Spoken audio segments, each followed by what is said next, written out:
Hello students, after a break of 2-3 days, today I am going to start the new unit and new chapter. It is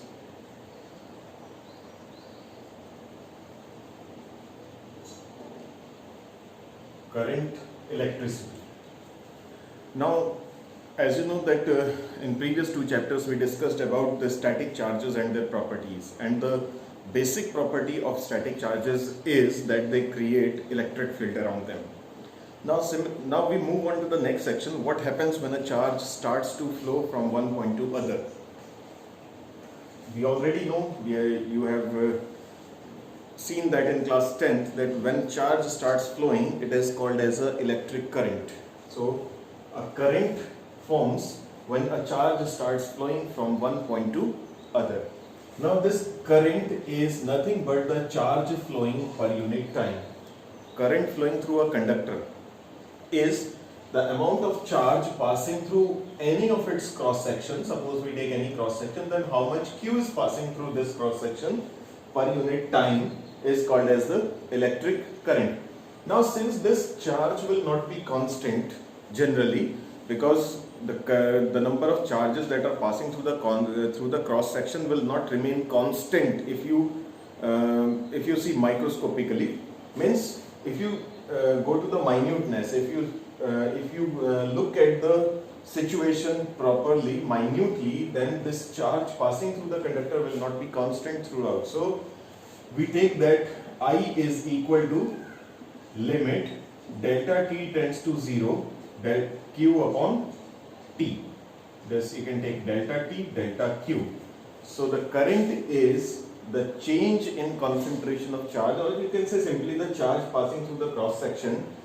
Delta t is the time interval in which delta q has passed through the cross section. So delta q upon delta t, given with the given condition that delta t tends to 0. So it means that the instantaneous charge passing through a conductor per unit time, instantaneous charge passing through a cross section instantaneously at a particular instant is called as electric current. So this is our definition of electric current. So once again, I is limit delta t tends to 0 delta q upon delta t. Okay. Now next is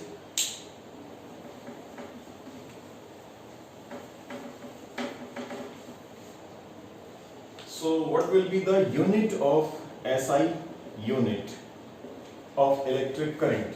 SI unit will be, it is Q is Coulomb, so Coulomb per second. Charge per unit time, Q upon T, so Coulomb per second is the SI unit, and this is nothing but ampere, denoted by capital A. Ampere denoted by capital A. Ampere is the SI unit of electric current, which the name is given to honor that particular scientist who worked a lot on this current electricity. To honor Ampere, the name of the scientist was Ampere. To honor him, this SI unit of current is kept as ampere, which is nothing but Coulomb per second. Now, current is a scalar quantity. Scalar quantity. Now we know that the direction of current is uniform. We always know that suppose we have a positive charge, we have a negative charge, or inside a battery, suppose this is a positive terminal, this is negative terminal, then the current always flows from positive terminal towards a negative terminal. It means that there is a specific direction. Current have a specific direction as well as it have a magnitude, but still it is not a vector quantity. The reason is, for a quantity to be a vector quantity, it must follow the vector addition rules, the rules of vector addition. Whereas experimentally we find that if suppose a current is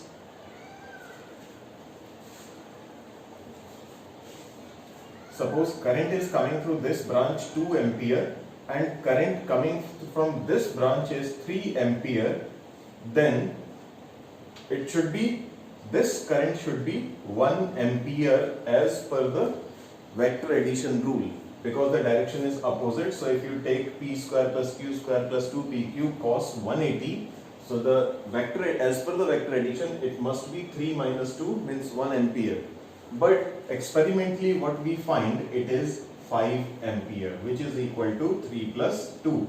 So it means that electric current follows scalar algebraic additional rules, means it is added simply like numbers.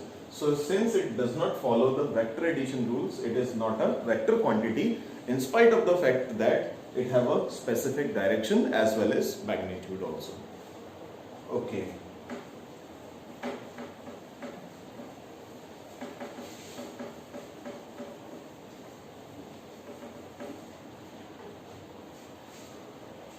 Now the definition of 1 ampere. Definition of 1 ampere. Now 1 ampere will be equal to 1 coulomb upon 1 second. So how you will define it? The current passing through a conductor is said to be 1 ampere if 1 coulomb charge passes through the conductor in 1 second. If in 1 second 1 coulomb charge passes through the conductor or any cross section of the conductor, then we say that the current flowing through the conductor is 1 ampere.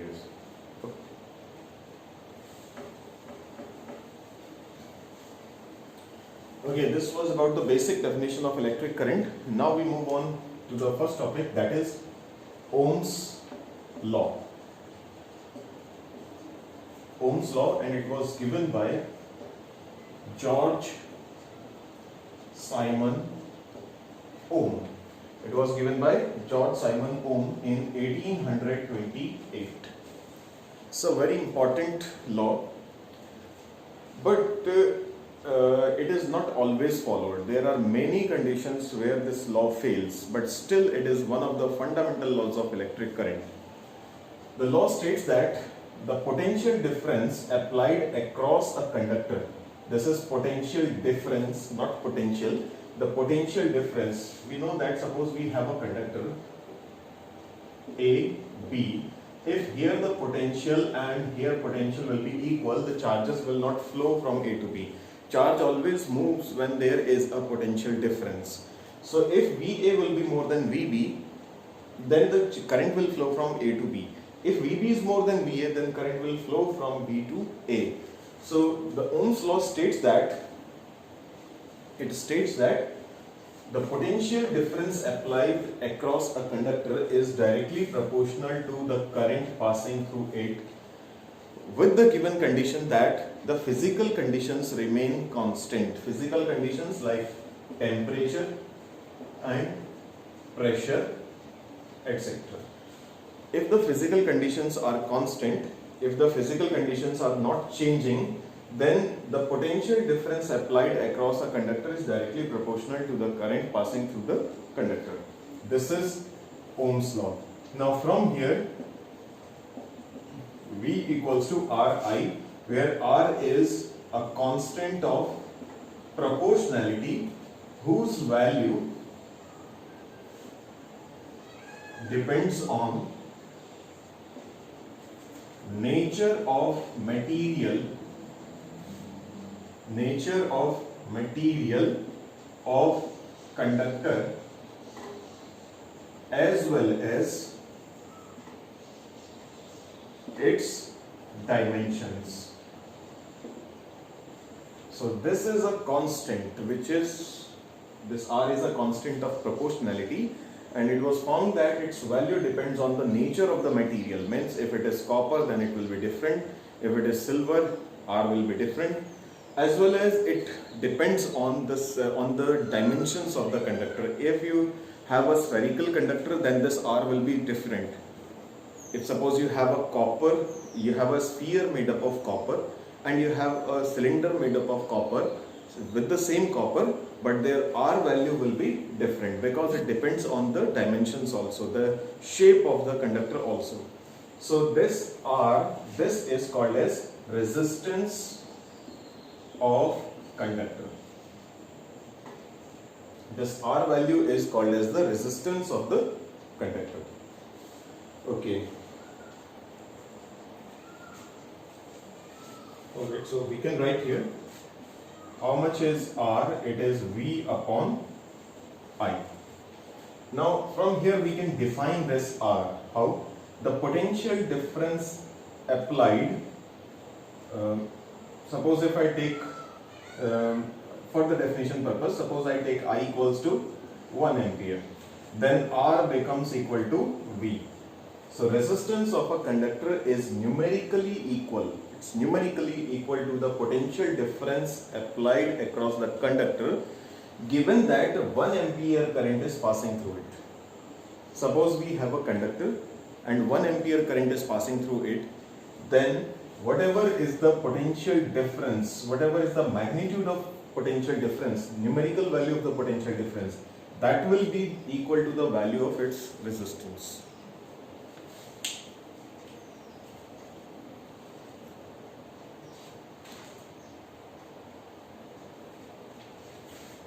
Okay, now SI unit is, this is volt per ampere, volt per ampere, which is also called as ohm and is denoted by the symbol, the Greek symbol omega. This is the SI unit of resistance. Now we can define 1 ohm resistance also. From here, 1 ohm resistance equals to 1 volt upon 1 ampere. If a current of 1 ampere is passing through the conductor with a potential difference of 1 volt, you take any conductor, suppose you have any conductor, and you adjust the situation in such a way that the potential difference is 1 volt. Okay, and the current, and if the current passing through is 1 ampere, if 1 ampere current is passing through a conductor with a potential difference of 1 volt, then the resistance of the conductor is said to be 1 ohm. This is the definition of 1 ohm resistance.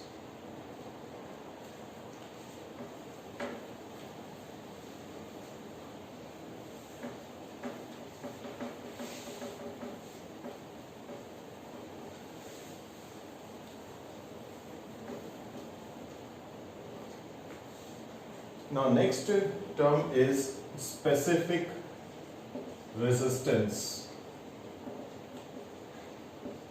Specific resistance, also called as resistivity of the material of conductor, and it is denoted by rho. Specific resistance or the resistivity of the material.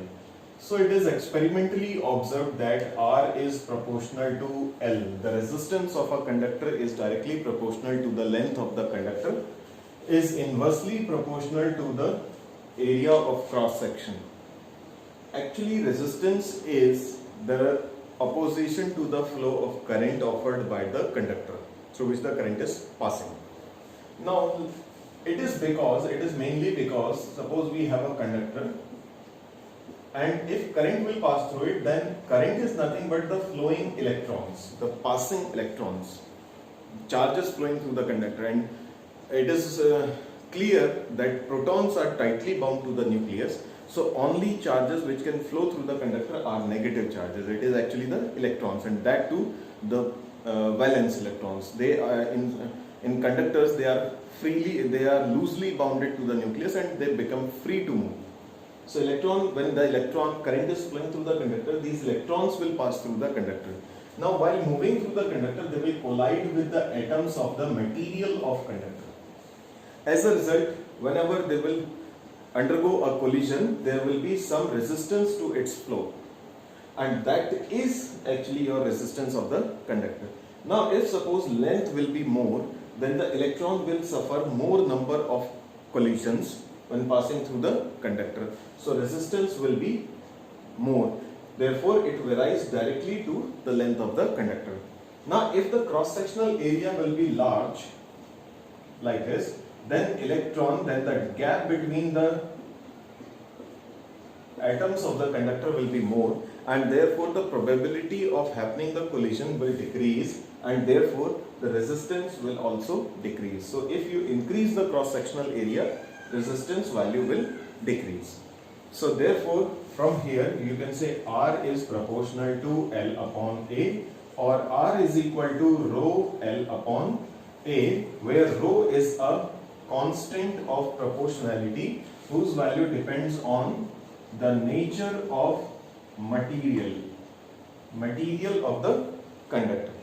It depends on the nature of the material of the conductor, but it is independent of the dimensions, unlike your resistance value. So resistance depends on the dimensions of the conductor as well as the nature of the material, whereas the this resistivity depends only on the nature of the material. It is independent of the dimensions of the conductor.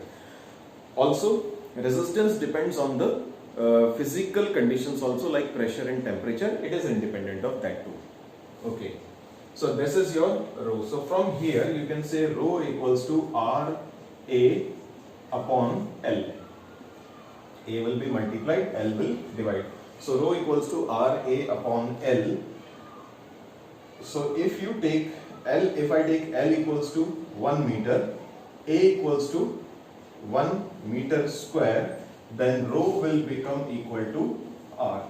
So the definition for rho, or the specific resistance of a conductor is numerically equal to the resistance of the conductor whose length is 1 meter and cross sectional area is 1 meter square.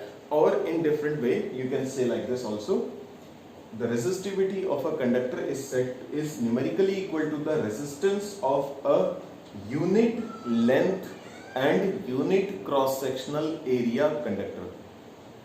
Once again I will repeat: resistivity of a conductor is numerically equal to the resistance of a conductor with unit length and unit cross sectional area.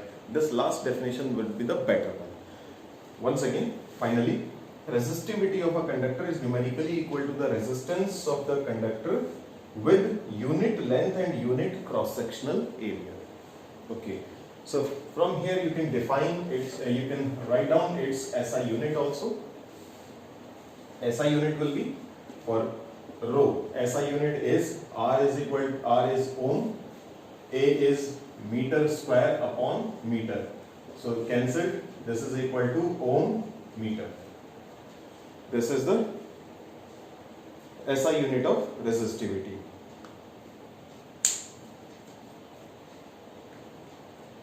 Okay.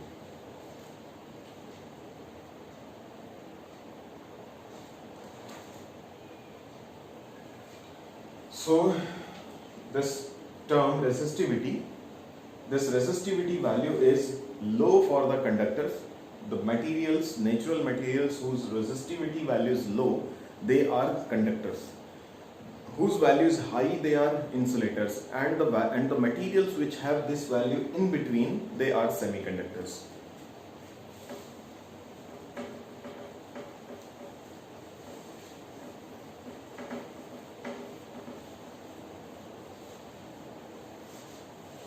Okay, now we can, for the illustration purpose, we can take an example.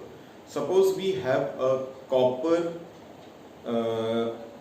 cylinder and an iron cylinder of same dimensions. Then there, if you have a copper cylinder and if you have a iron cylinder, then their R value will be different. Their resistivity value will also be different. They will have different resistivity and different resistance.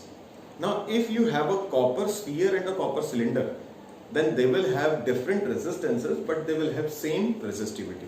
So resistivity is a quantity that depends only on the nature of the material. Okay.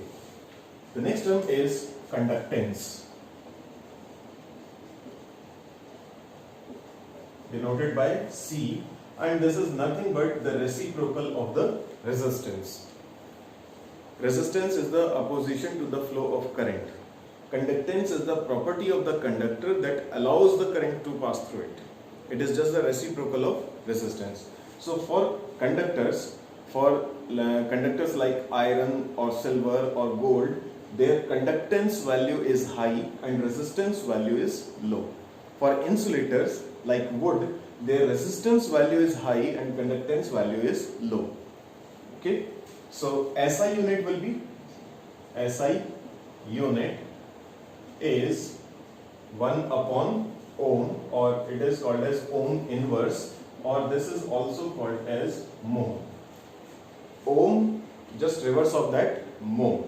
This is, or the more commonly used unit which we use nowadays is Simon, capital S.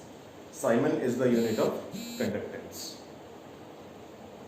Now the term next to it is conductivity.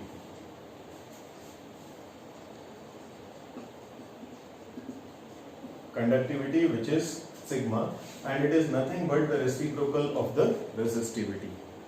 Okay, resistivity, the term resistivity, its reciprocal is conductivity. The SI unit is, SI unit is 1 upon ohm meter.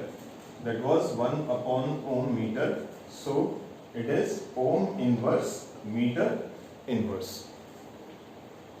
Resistivity was ohm meter. So conductivity will be 1 upon ohm meter, means ohm inverse meter inverse, or you can say mho per meter, or you can say Simon per meter. Simon per meter. It is these are the SI units of conductivity. Now for today's in today's video, the last topic I will take is color coding of carbon resistors. This will be my last topic in today's video.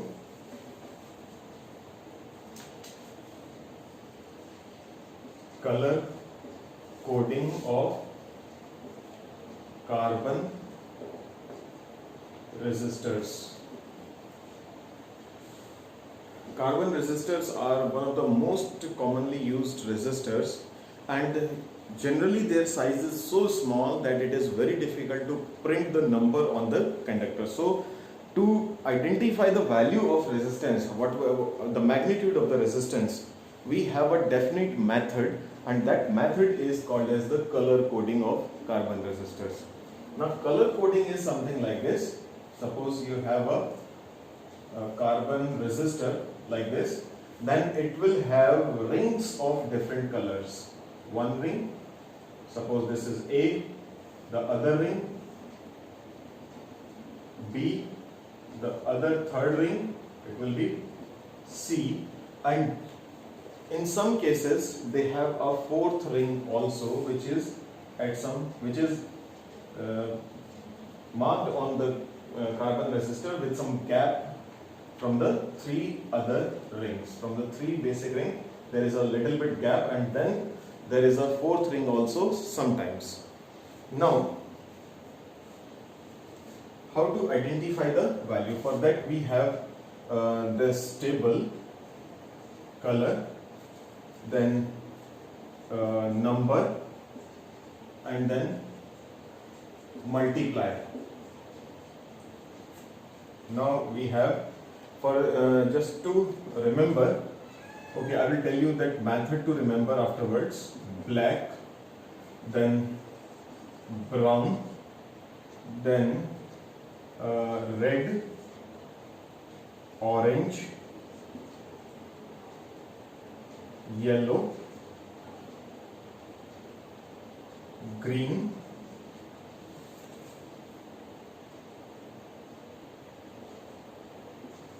blue, violet, grey, and white. Okay. Okay. Black, brown, red, orange, yellow, green, blue, violet, grey, and white. The numbers are 0, 1, 2, 3,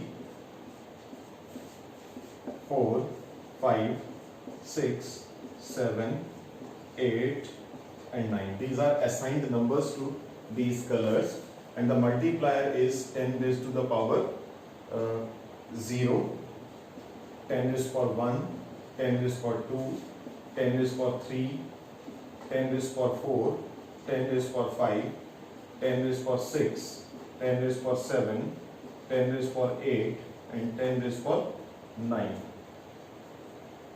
Okay. So this is the table. With the help of this table, you can write the that resistance of the conductor. Now suppose, for example, we have these three strips in this way. Suppose this is red, this is yellow, second one, and third one is suppose green. Red, yellow, and green.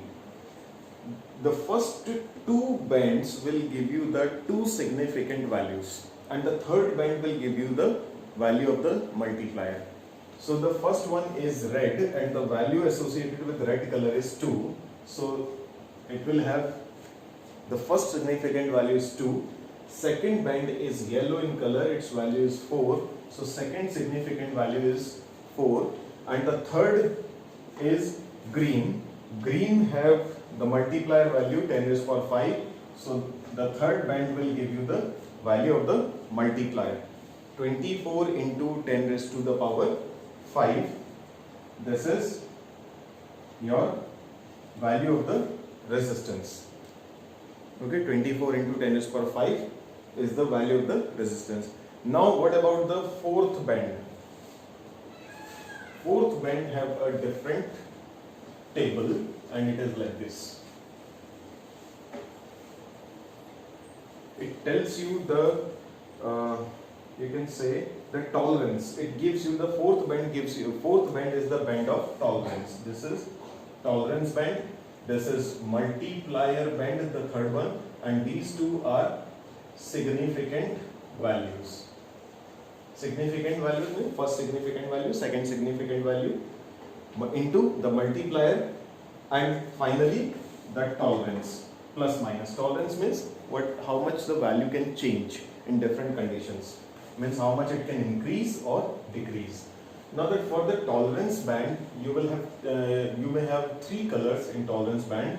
One is gold, silver, and there can be no color. As I told you that in some cases there is no fourth band. So no fourth band means no color. So the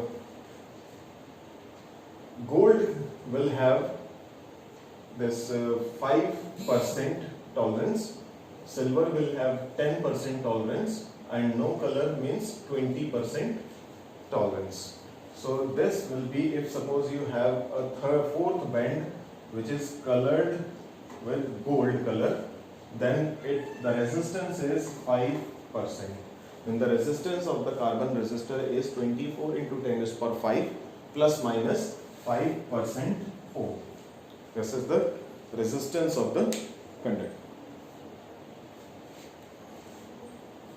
Okay, that's all for today. Thank you.